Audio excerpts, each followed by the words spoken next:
Даах хүрээний харт амьгчдыг дарж авсан нь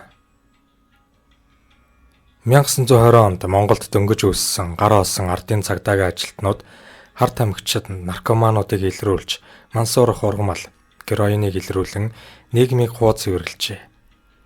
Ингээд нэгэн түүхээс сүхий. Их хүрээний цагдан сэргийлэх хороо 1922 оны ихээр харт амьгчдтай эвлэршгүй тэмцэл зарлаж 15-ны цагдаа нарыг зохион байгуулалттай тэдний эсрэг тэмцэлд оруулжээ. Хүрээ тэр үед гэмт хэргийн уурхай төдийгүй харт амьгчдын найдвартай үүр болж байв.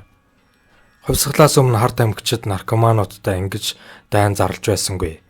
Богдын засгийн газраас харт амьхны талаар ямар ч арга хэмжээ авч байгаагүй болохоор хүрээнд мансууруулах төрлийн ургамал олс шаврыг гар дээрээс худалдан авч татах нь ердийн үзэгдэл байлаа.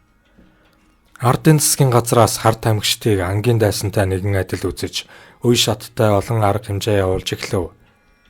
Энэ үед ардын цагдаагийн анхны баг дарга цог очир, цагдаа Сэрэтэр хоёр харт амьхын чигтэйхэн дуртай мансуурагчд болж олныг гайхал төрүүллээ. Нэг үгээр эрүүгийн түүхэнд тэднийг анхны гүйцэтгэх ажиллагаа явуулсан ч гэж ойлгож болно. Шөнө хураагдаж ирсэн харт амьхны ганс харт амьхийг өглөө цог очир татаж үзэхээр шийдэж, мухрын өрөөнд орж нэрж, гашуун ихэн утааг нь хэд таатайгч үлээчгээд хаалгаар шагааж Сэрэтэр хурдан ороод иргэв. Түүнийг хүлээд суусан Сэрэтэр тийшээ бошуухан орж хамраа шантайлган шиншилж үзээд шал өөр үнэртэй юм гэж Хятад ногоон тамхи, Оросын дүнсэн тамхи янжуураас арай их үнэртэй юм гэж туршигч хэлжээ. За чи энэ үнэрийг сайн тогтоож аван шүү гэв. Ингээд цагдаа Сэрэтэр хаалгаар шагааж байснаа эргүүлд гарахаар шар хантаазаа өмсөж байсан хоёр цагдааг дуудан оруулж ирээд "За энэ өрөөнд юу үнэртэж байна? Та хоёр хилээдэх" гэв. "Тамхины утаа үнэртэж байх шиг. Гэхдээ их хүн хачин үнэр хангалж байна" гэв. Энэ бол цагдан сэргийлэхийн даргын хэлсэн харт тамхины утааны үнэр. Энэ үнэр үнэртсэн газрыг яаралтай бүсэлж, улсуудыг нь баривчлан хар гэрт хийх хэмээн тушаажээ. Энэ мэтээр 10 гаруй цагдаа дутаа үнэрлүүлж бүгдийг нь зогсоож байгаад үнэрийг нь мэдрүүлэн асуужээ. Эхний ээлжинд энэ утааг шиншиж сур, сэжигтэй газар тааралдвал сайн тэмдэглэж аваад цагдан сэргийлэхэд мэдэгдэнэ. За тэгээд үүнээс хойш хамраа сайн цэвэрлэж нусаа байнга нээж явах боллоо шүү гэж цог очир өргөдөжээ.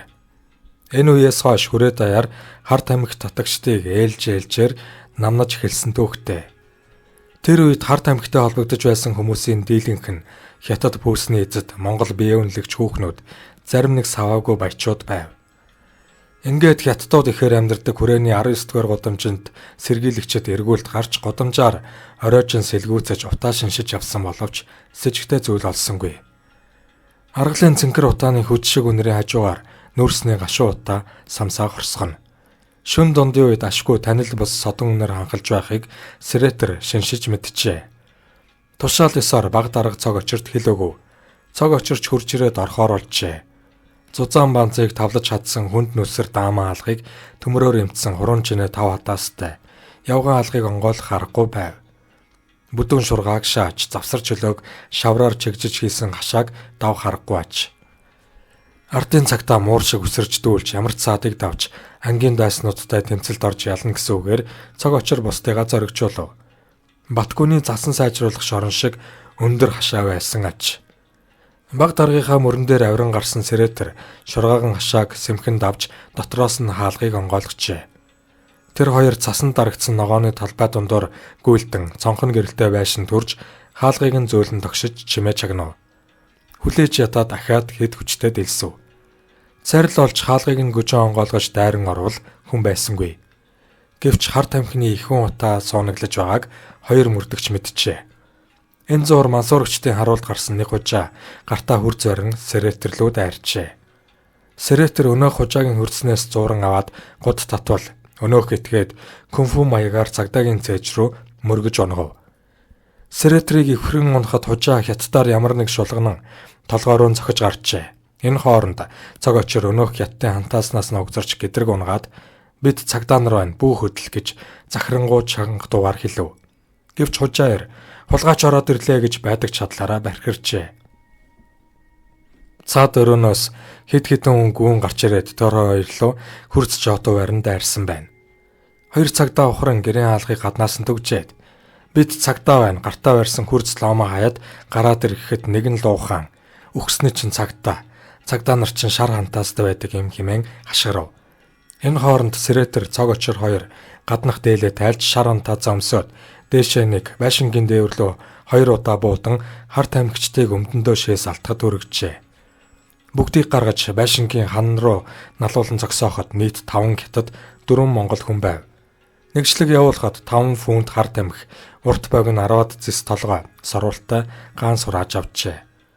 Маргааш нь сэргийлэх хорооны дарга гүрсэд ирж эднийг хатуу айцааж засан сайжруулах газарт суулга. Тэгснээр хар тамхи үйлдвэрлэгчид, нийлүүлэгчид, бас хэрэглэгчдийг олох болно гэж тушаажээ. Хэдэн сарын дараа Ёндо амбын гэр хаваас хар тамхи үнэртэж байна гэж эргүүлийн цагдаа мэдээлэл өгчээ. Цог очир Сретер хоёр ухасгийн очиж дайран орвол гэрт өртөө галч өвгөн лам цай чанж байв. Байшин савыг онгичиж зойронд нэгжлэг хийгээд хар тамхичтыг илрүүлж чадсангүй. Хашаанд гарч ирэхээр хар тамхи хангалж байв. Гэрт нь ахаад ортол тулганаас нь хангалж бөөг Сретер хэд шинжиж үзээд дарга гал дотор байна гэж хэлв. Галд хийсэн аргалыг шалгаж үцтэл үхрийн нойтон баасан дотор дааванд боож хатаасан хар тамхи олджээ. Галч өвгөн энэ талаар юу ч мэдэхгүй шатаасан тул сэжиглэх хүндэс байсангүй.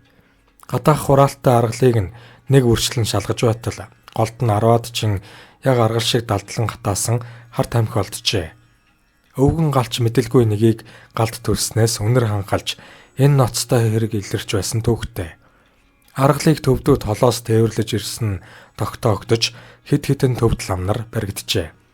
Энэ явдлаас хойш гаднаас хар тамхи их хэмжээгээр зөөвөрлөж оруулж ирэх явдал үндсэндээ зогсов. Цагдан сэргийлэх хорооны таамаглалаар Монголд хар тамхи тарьж боловсруулж борлуулдаг хэд хэдэн газар бөөг тогтоосон боловч Чухам хаан хинбэ гэдэг дээр мухардаад байлаа.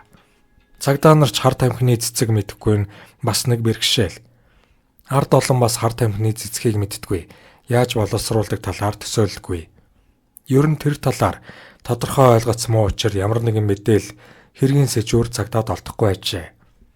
Хар тамхины хэрэгт орооцолдсон болгоныг дахин дайчлан баривчилж хаанаас хар тамхи худалдаж авдгийг нарийн шалгахад Монголд тарьж борлуулагчид бойн эргэлзээгүй болжээ. Мансуурагчдын хинэнч хэрэгцээд ховор зүйл нийлүүлдэг түншээ илчилсэнгүй. Зарим шөнө гиндүүлэн дайрч шалгахад хизээний мансуурчсан хэвтэж байна. Хаан хар тамхи хадгалтыг андахгүй цагдаа нар өөрийн авдар саунд буй нандин юмаа гаргаж ирж байгаа юм шиг тэдний нуусан хар тамхийг төвөггүй олж байлаа.